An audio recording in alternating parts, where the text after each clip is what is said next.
Olá, sejam bem-vindos a mais um Oncoprosa Vidas que Inspiram. E hoje eu estou com uma convidada muito especial que eu fiz muita questão que ela viesse porque a história dela é muito inspiradora e eu quero que vocês conheçam de pertinho essa mulher guerreira com força, mas não guerreira de guerrear, é de força, de inspiração e que tem uma história bacana para compartilhar com a gente.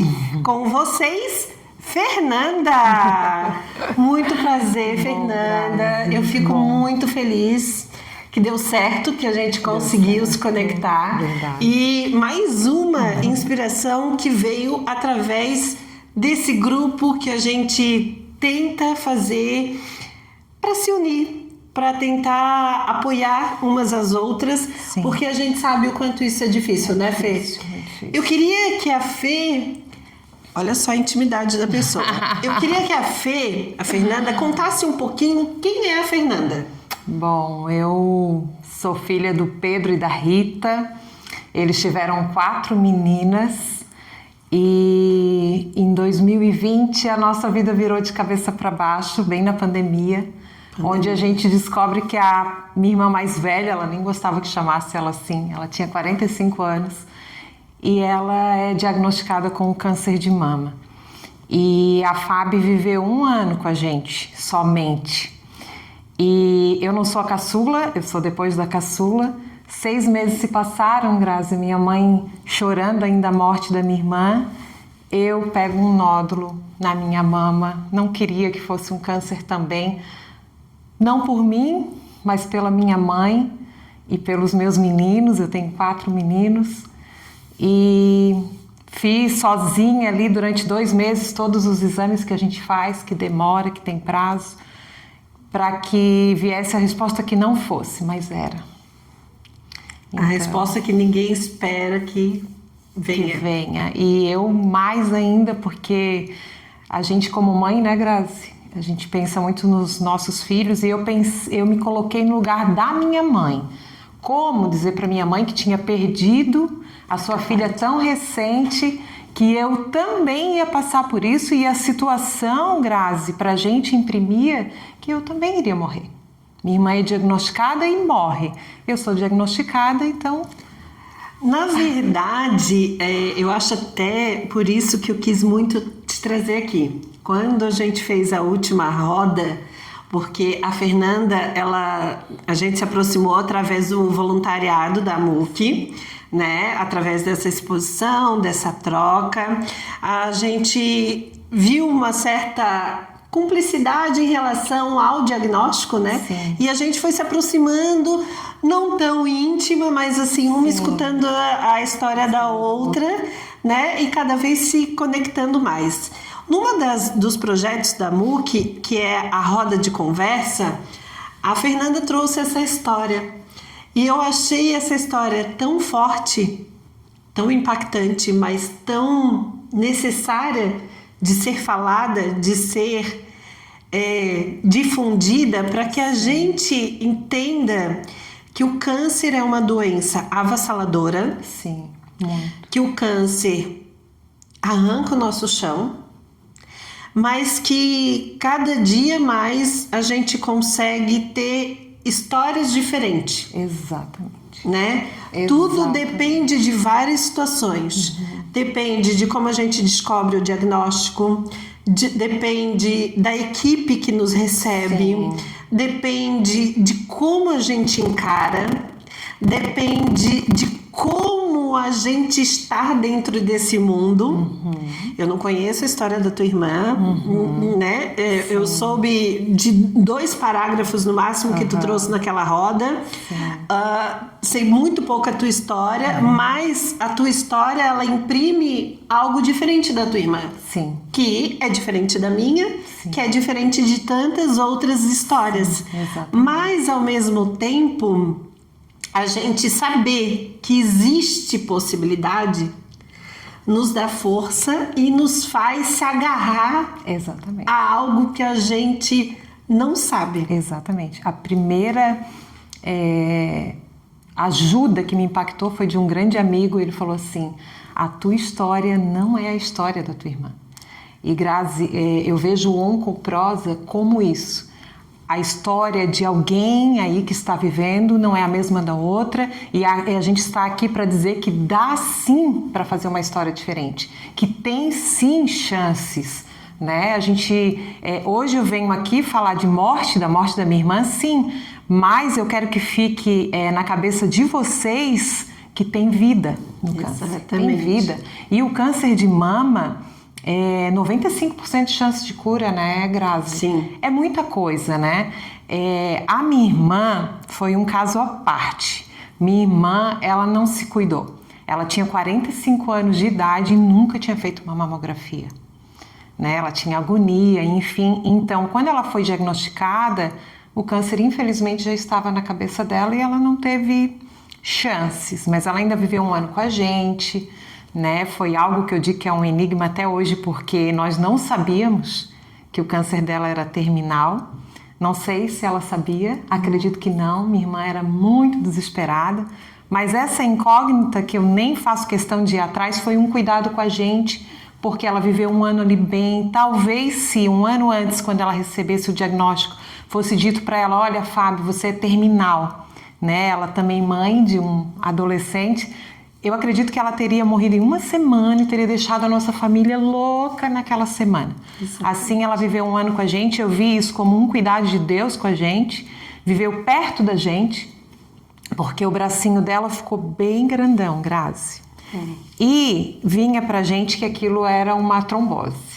Mas hoje que eu vivenciei todo o processo, que eu mergulhei mais a fundo na vida oncológica, eu sei que era o sistema linfático dela reagindo contra aquilo. O linfedema também. Né? E ali o câncer, né? Como a gente que foi diagnosticada, né? E a gente foi para cima com medicação, minha irmã não foi em cima dele, ele brincou ali no corpo dela e infelizmente foi para a cabeça dela.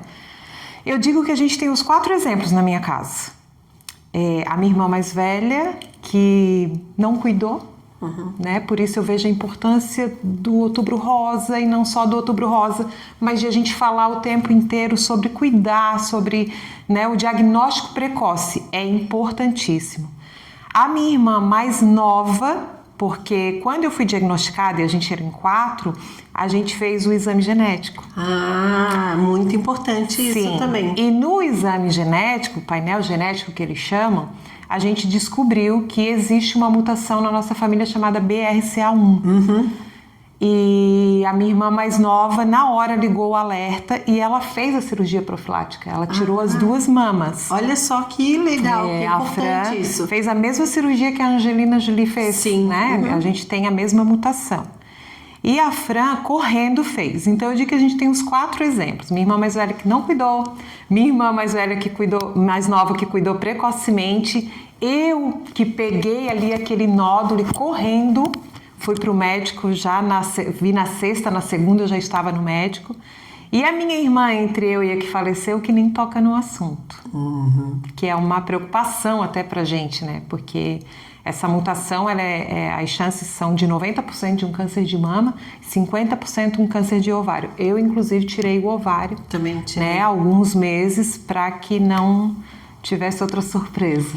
Para que tentasse minimizar, né? Não quer dizer também que a gente não vai ter a surpresa, mas assim, eu, Grazi, acho que o que tiver no nosso controle, exatamente, né? Que a gente possa, porque assim, eu tive a história com a minha mãe, que não era câncer, era demência, mas quando a gente quer algo nas nossas mãos e não tem, é tudo mais doído. É ruim. A gente, às vezes até a sabedoria, né? Tem muita informação que a gente não sabe nem como fazer, mas eu acho que é muito melhor a gente ter a informação e o próprio acesso, né? Sim. Porque faz com que a gente escolha dentro do que a gente está preparado para escolher. Exatamente. Né? Assim, eu, por exemplo, eu queria tanto alguns medicamentos da minha mãe e que eu não sabia nem por onde começar, aonde procurar. Então, assim, às vezes a gente só pede uma luz no fim do túnel, Verdade. né? E claro, às vezes a gente também tem informação demais que a gente fica até sem ar de tanta informação, né? Exatamente. Que eu acho que a gente precisa do equilíbrio. Mas tu achas que essa informação, tudo isso que a gente faz hoje, né? De estar falando campanhas, conversando, tu acha que ajuda? O teu ponto de vista? Muito, porque mesmo eu tendo passado por um caso ao meu lado, com a minha irmã, eu não mergulhei tão a fundo nessa vida oncológica, né? Como deveria ter me aprofundado mais, mas né, a gente, na pele a gente sente, Sempre, né? sempre. E quando eu fui diagnosticada, Grazi, eu não tinha minha irmã para perguntar, Fábio, como foi a rádio, como foi a químio? Eu não tinha minha irmã para perguntar. Então, para mim, Grazi, era um quarto escuro. Tá? Por isso que eu vou frisar aqui, oncoprosa ou né, a MUC. Quem é diagnosticado tem que procurar essas informações e vai ter essas informações que não foi teu caso. Sim. Né? Tu ficou realmente nesse quarto escuro por um tempo. O que eu fiz? Eu fui para a internet. E eu não para o Google, não fui para o Google. Eu fui para o Instagram e logo já encontrei a Letícia Elísio, nunca vou esquecer dela, ela não está mais aqui com a gente. Mas a Lê me acendeu essa luz, Fê, vai ser assim, vai ser assado, e tudo que a Lê falava realmente era. Então é muito necessário. Então uma pessoa que, né, infelizmente descobre um diagnóstico hoje e assiste uma conversa como essa, ela já sabe para onde correr. Ela já sabe escolher, como tu falou agora, o que ela vai fazer, como que vai ser. Vem muitas informações, Grazi, informações até que eu acho que não são apropriadas, né? De pessoas que falaram de tratamento alternativo, né? E aí a gente fica... Aí vem uma pessoa e diz, não, Fê, faz isso daqui, vai lá, ouve o que o médico vai falar, né? E meio que te direciona. Mas eu acho que até pela essa questão do desconhecido, né? Do desconhecido, do medo. E a gente tinha muita... O câncer, ele vinha muito junto com a crendice também, né? Sim. Porque, assim, Natural, né? não sabíamos qual era a doença, como que ela se instalava, mas sabíamos que ela era aquela doença. Mas o que é aquela doença? Não sei, não posso falar, porque se eu falar... Acho que está no ar, né? Sim. Então, eu acho que hoje esse movimento, claro, que às vezes a gente acha até que é muita informação. Muita informação, mas ao mesmo tempo a gente precisa... É necessário. Talvez não seja agora, não seja no meu momento, deixa eu esperar, mas assim, eu vejo muitos na minha rede social que muitas vezes acabam me acompanhando. Lá um ano depois diz assim, eu sempre te acompanhei, tu me deu força, eu tô aqui, não me manifesto muito, né? Então assim, cada uma tem o seu momento. Sim. E é importante a gente respeitar essas fases. Exato. Mas assim, quem tem coragem, quem fala, quem... pensa com uma maneira assim que consegue ressignificar, eu acho que deve falar. Deve falar. E isso me ajudou. Não sei contigo, né, de estar falando sempre sobre isso. Para mim, isso é a minha terapia. Então. Ele é terapêutico porque eu comecei até na rede social pela história de estar muito na operação e estar muito parada ou estar muito ali no tratamento que tu tem que ficar recolhida. Então, às vezes tu não tem visita o tempo todo. Sim. E a rede social que é a tua companhia, né? Uma companhia. Antigamente era televisão, novela, filme, mas hoje a gente acaba se conectando às redes sociais. Sim. E eu, Grazi, eu queria mostrar para as pessoas, né? Hoje eu te admiro. Depois, quando eu te conheci, eu naveguei no teu Instagram mostrar a vida real. Né? Não, como tu falou aqui no início, não é um mar de rosas, não é. E eu quis mostrar isso, eu mostrava pra galera quando eu ia pra químio, como que eu ficava, eu dava lá os meus boletins, eu dizia, olha gente, não fiquei legal, né? Foi assim, comigo, foi assim, e isso... Como tu falou, era uma companhia, né? Eu tinha ali aquela resposta das pessoas e mais do que isso, como tu recebe, né, essas mensagens bem depois, eu recebia muito: Fê, minha vizinha tá passando por isso e ela tá muito mal e eu te vejo aí sorrindo. Já te vi chorando, mas te vejo aí sorrindo. Ajuda minha vizinha. É possível, né? Muito, Grazi. Infelizmente eu recebo mensagem assim quase todas as semanas. Fê, minha amiga lá de não sei onde descobriu, posso dar o teu contato? E eu tenho conversado com muitas pessoas, levando esse ar de esperança, esse ar de que tem chance, sim. Esse ar de que tem que encarar com fé. No início eu falei assim, ó, gente, se Deus me tirar dessa, vocês vão ver a glória dele. Se ele não me tirar, eu vou ver, né? Eu vou estar num lugar melhor. Exatamente. Eu tive essa consciência, né? E isso fez toda a diferença para muita gente. Tinha gente que dizia assim, ó, como é que tu consegue sorrir estando com câncer? Mas eu estava ali, vivendo cada dia, fazendo o que era para fazer, né? Não teve dias muito difíceis, tu sabe disso.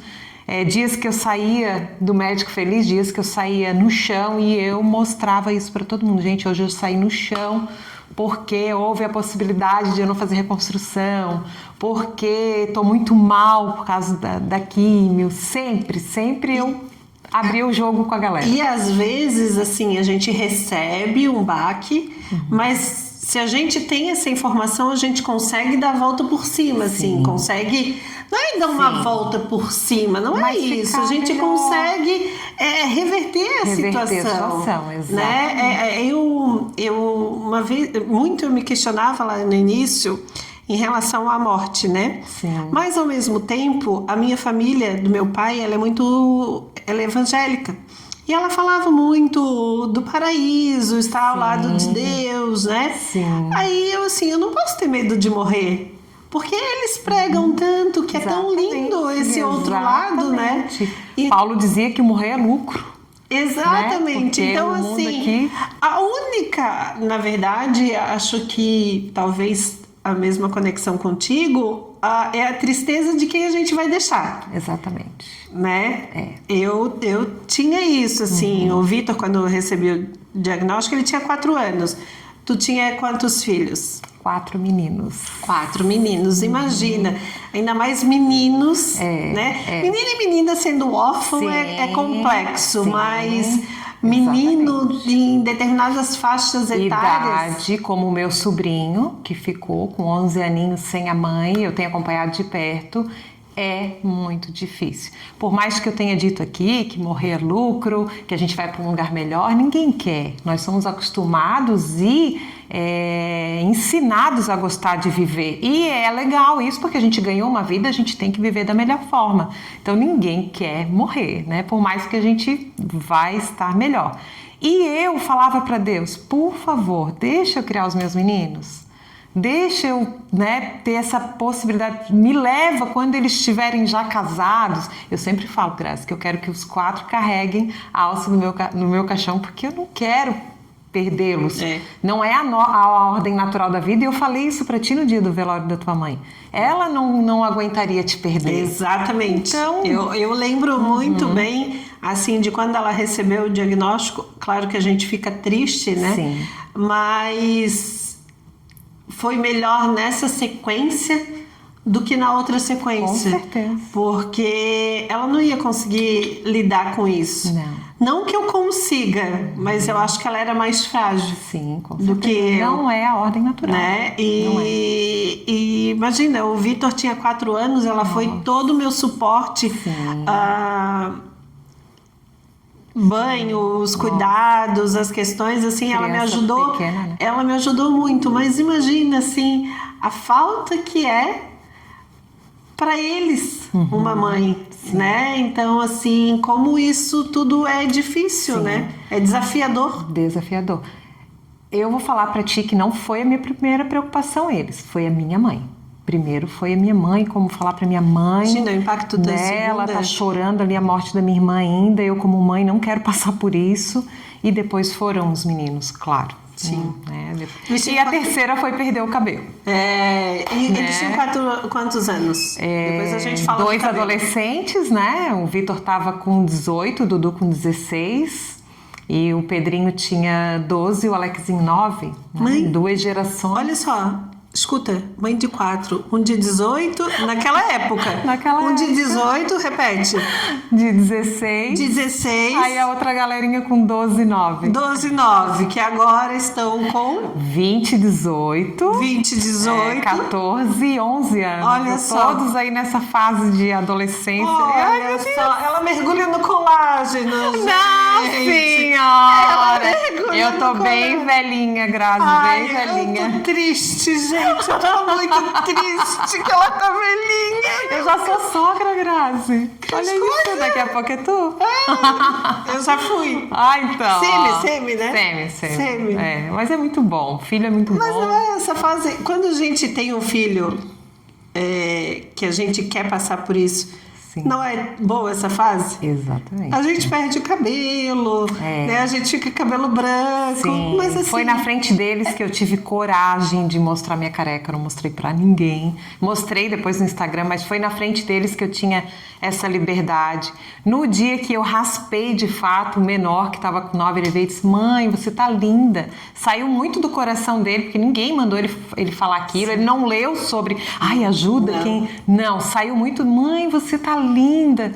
E por mais que eles vivenciaram tudo isso comigo, Grazi, eu achava que estava tudo bem, que estava tudo legal, porque eles sempre me viram levar muito Sim. tapa da vida e olha, gente, vamos, vai ser melhor, nananã. E aí depois de um tempo eu descobri que não foi bem assim. Na casa do pai eles choravam, né? Eles tiveram medo de me perder, porque a tia Papu, minha irmã, eles chamavam de tia Papu, tinha tido câncer de mama e tinha partido, né? E depois eu descobri isso, mas eles não transmitiram isso para mim, né? É uma sabedoria que provavelmente foi Deus que deu para eles, porque, né? Ai, não chora na frente da tua mãe, não. Eles mas me eles pouparam, carregam. eles me pouparam bastante. eles carregam, mas assim, né? Faz parte. Faz parte. Mas e aí, a história do cabelo? Ai, foi muito difícil, Grazi. Não sei pra ti, mas perder as mamas não foi tão difícil quanto ficar careca. Eu falo que no dia da minha cirurgia, eu comecei pela quimioterapia, então no dia da minha cirurgia eu não tinha um fio de cabelo no corpo. No dia da minha cirurgia eu não tinha cabelo na cabeça, eu não tinha cílio, Sim. eu não tinha sobrancelha. Eu já não era mais nada. Eu tinha engordado 18 quilos com tratamento e eu estava branquela, porque a gente não pode nem pegar sol. Eu não estava com as unhas pintadas, porque ia fazer a cirurgia, mas mesmo assim, minhas unhas fracas como um papel. E eu ia perder as mamas. Aí eu falei, nossa, naquele dia, Grazi, Sobrou mais o quê? né? E Não ainda... sobrou mais nada, nem Nada. dignidade. Nada. Quem é mulher que está ouvindo, que não tem câncer, que nunca passou por isso, sabe, né? A gente paga o cílio, a gente paga o bronze, a gente vive fazendo procedimento no cabelo e naquele dia não sobrou nada. E eu falei, Deus, a minha autoestima tá assim, ó, longe que não tinha mais como pegar. O que era autoestima? Nada. Nem existia. Nem existia. Não existia. Existia uma grande tristeza como mulher e... Tempo difícil, Grazi. Que tempo difícil. Uma grande tristeza e uma dor, né? Quem é mulher aí vai entender, né? Às vezes tem que cortar o cabelo ou tem que ficar sem poder, sei lá, botar uma unha por algum procedimento, já sofre. Não consegue a data do salão, já sofre. Imagina a gente viver um tempo nisso, assim. Aquele dia foi um dia para parar para pensar. Ainda falei para Deus, Deus, uma hora o Senhor vai me falar o que é isso? O que o câncer de mama faz com uma mulher? Como é forte, como é difícil de lidar. Todas as nossas perdas, né? Eu acho que é muito complexo e também é questão de julgamento, né? E de como que a gente se vê dentro desse cenário, né? Muito. E como que as pessoas nos veem nesse cenário. A primeira vez que eu saí de lenço na rua foi difícil. Não sei se talvez naquele dia eu observei os olhares das pessoas, mas as pessoas te olhavam e olhava de novo, assim, imprimia doença realmente, Sim, o lenço, imprime, né? E eu tive no próprio elevador pessoas de não entrarem junto comigo no elevador. O quanto essa questão ainda, apesar que a gente já evoluiu muito de 2011 para cá, nossa, a internet revolucionou. Sim. E nós revolucionamos muito, né? Sim. Hoje várias pessoas andam carecas, sim, com diagnóstico ou não, sim, né? Várias pessoas andam com o seu corpo dentro da normalidade ou das possibilidades. Mas antes não, né? Antes, estar acima do peso ou uma blusa que não cabia dentro daquele corpo não era permitido. Não era permitido, exatamente. E as pessoas tinham esse olhar de julgamento muito forte. Muito e ainda tem, forte. A gente sabe. Né? Se a gente está com um vestido que a gordurinha assim tá saindo, fora do normal. Já tem os olhares, né? Mas imagina com essa sensação. Mas não façam, gente, por favor, né? Não julguem ninguém, não tratem com normalidade, porque eu acho que essa nossa nova geração, desses nossos filhos, eles têm esse olhar mais aberto, mais leve, né? Que bom. Que bom. Não que a gente queira que ninguém tenha diagnóstico para frente, mas cada vez mais fácil, cada vez mais possível, cada vez mais, né, os estudos nos ajudam. Agora, né, já tem a touca. Sim. Né? Eu tenho uma amiga que usou e caiu só uma parte do cabelo, e no dia que a gente foi se conhecer, eu estava careca, minha outra amiga careca, e ela com cabelo e eu não estava entendendo nada. Ela estava ali com 70% do cabelo. Sim. Né? Então, tem. Hoje em dia, assim, eu vejo do cenário que eu vim, né, Fê? Eu hoje fiz medicamento metástase, uma doença super avançada, super desesperadora. Quando a gente recebe o diagnóstico de câncer e depois descobrir que o câncer se espalhou. Sim. Eu não sou normal, eu não tenho essa normalidade. Há umas 2 semanas atrás eu estava com uma sensação de desconforto aqui, eu já imaginei um câncer na vesícula, eu já não dormi, o meu coração palpitou, queria sair pela boca, porque o medo vem, o medo está aqui, não é que eu estou sorrindo e resolvida, não. Você escreveu sobre isso hoje, né? Exatamente, então assim, o medo anda com a gente. Anda. Né? Se tu ficas resfriado e leva mais de 15 dias e a tosse não vai embora e tu já pensa, será que é a doença que voltou? Sim. Então a gente tem essa condição, né? Mas ninguém também tá livre disso. Ninguém. Porque eu falo a Marília Mendonça com 27 anos, 26 anos, ela pegou um avião para ir para um show sem doença nenhuma, com todo o dinheiro na conta.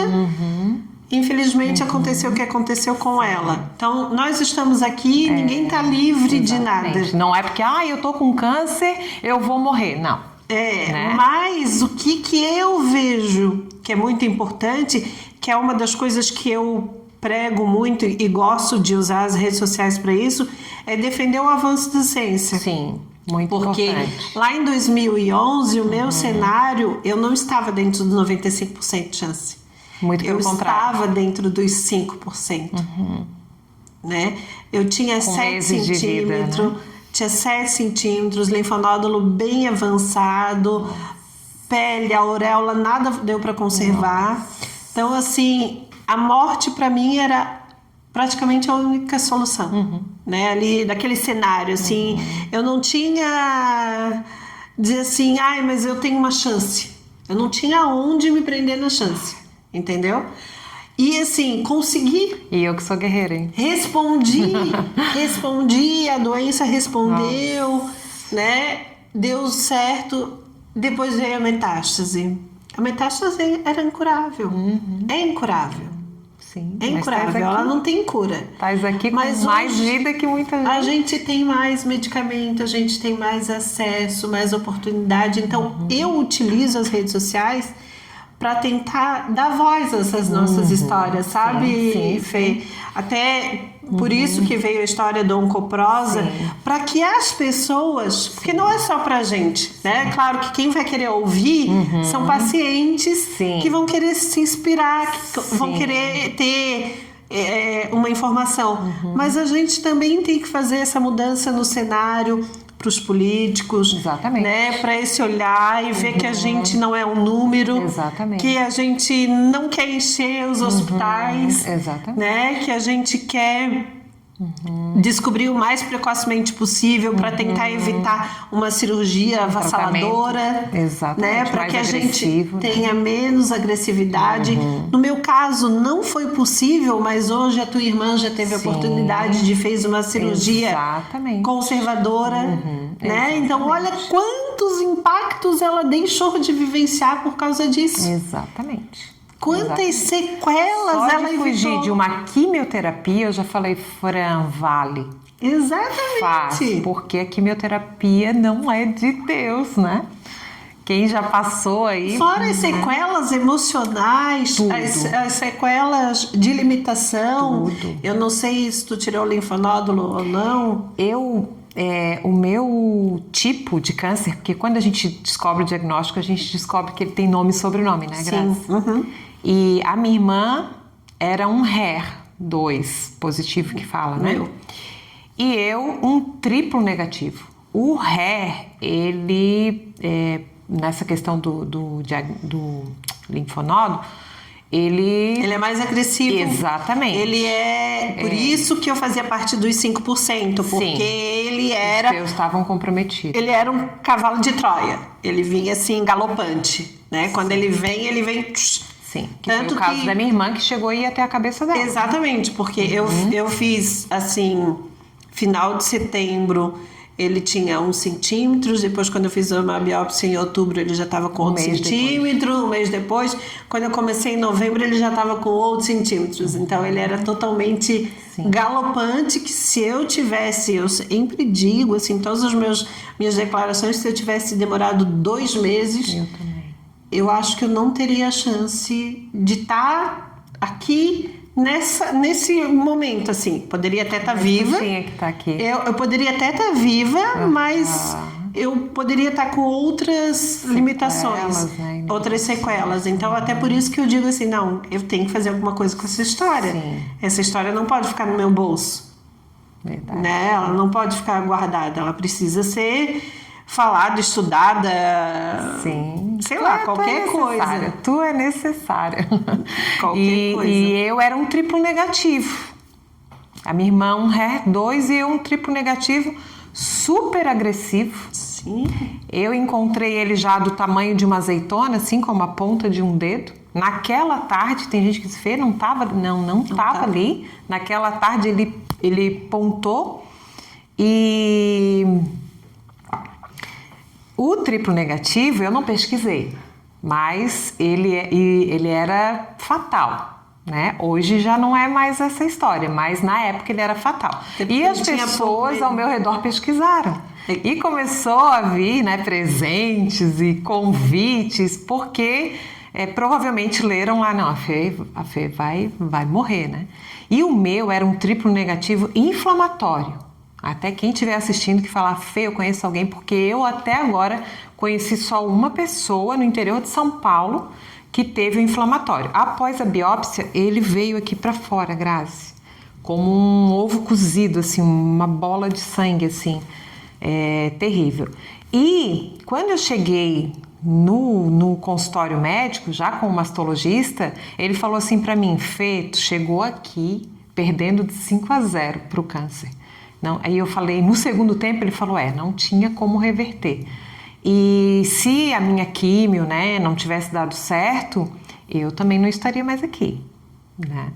E a gente estava falando sobre essa questão de tipos, né, de linfonodo. Ele não comprometeu tanto os meus. Eles te retiraram 4 na minha cirurgia e graças a Deus nenhum dos 4 tinham sido afetados.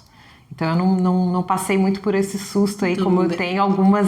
Do meu 35, 30 estavam comprometidos. 30.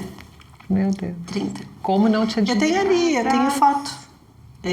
Na verdade, semana passada eu fui no médico e levei a pastinha, não sei se tu viu nos stories, eu com uma pastinha preta, tipo papel de carta. Sim. Então, ali tem todas as biópsias, né? Não. Então, assim, cada vez que eu abro, eu olho de novo para eu poder acreditar. Porque se eu disser que tem 30, as pessoas vão dizer mentira.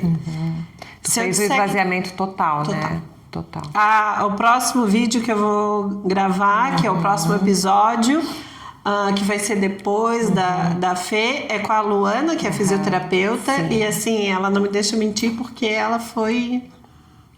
Que cuidou. Na verdade, ajudou, ela leu, né? Ela leu a minha biópsia. Ela que me tranquilizou, porque por ela eu não estava aqui. Eu fui muito tranquila depois da cirurgia buscar a biópsia dos linfonodos que tinham retirado, porque na minha ultrassom antes da cirurgia, Grazi, o médico nem conseguiu concluir. Ele falava assim, era para ter alguma coisa aqui antes da cirurgia, mas não tem, Fernanda. E a minha ultrassom ela ficou inconclusiva, porque não tinha mais nada. Então, quando eles me entregaram, depois da cirurgia, o resultado aí desses 4 que foram retirados, eu estava bem tranquila.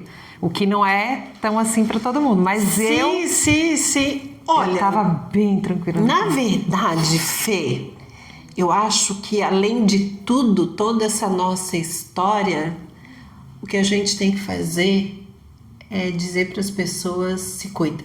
Isso. Que diagnóstico precoce salva. Salva. Né? Salva, não é diminui assim, dor. É desesperador qualquer diagnóstico. De 1 milímetro, de 7 centímetros. Sim. Tamanho não é documento, Exatamente. tamanho não é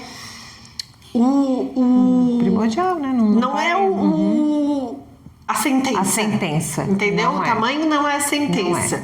Mas é um conjunto de várias situações. E o que a gente tem que fazer? Tentar buscar esse diagnóstico o mais precocemente É o segredo. mais precocemente possível. Porque, assim, tem aquela história, tu ouvi muito, de quem procura acha, né? E assim... Com câncer não é assim que funciona. Porque se achar e achar no início, a gente tem uma onconfrente, que a gente chama no grupo, que ela, por ter tido na mama e por pesquisar, ela achou no mediastino, né? Entre ali o pulmão e o coração. Só que ela achou... precocemente, tomou um remedinho e não tem mais. Mas foi o câncer que matou o Leandro do Leandro Leonardo. Exatamente. Né? Ele tinha todo o dinheiro do mundo para poder fazer um tratamento, mas ele não estava procurando. Exatamente. Né? E infelizmente, levou a vida dele, né? E cada caso é um caso, né, Fê? Cada caso é um caso e eu sou prova viva disso. Né? Olha, adorei conversar contigo. Espero que essa história entre no coração de alguém. Sim. Que possa ajudar, que possa sentir força. Sim. E vocês vão estar acompanhando, eu vou contar um pouquinho lá no Instagram, @oncoprosa. E eu vou compartilhar também o @ da Fernanda. Quem quiser procurar ela, com certeza ela estará disponível. E assim, eu acho que a gente precisa de histórias inspiradoras como a da Fernanda, para que a gente tenha coragem. Tenha coragem. Sim. Para seguir. Sim, até porque o câncer precisa, o tratamento do câncer precisa que a pessoa esteja acreditando que tudo vai dar certo, né? Que vai ser feita uma história diferente. É necessário a pessoa ficar com a cabeça boa, por mais que seja difícil, né, Grazi? Exatamente. E eu gosto de te ver assim, com essa cabeça boa. Adorei conversar contigo. Muito obrigada por tudo. Meu Deus, tu é muito maravilhosa, muito necessária. Continua dividindo a tua história. Somos. E estamos dando palco para essas histórias. Sim. Obrigada, tá? Obrigada. Tchau, gente. Ai, adorei. Adorei. Foi muito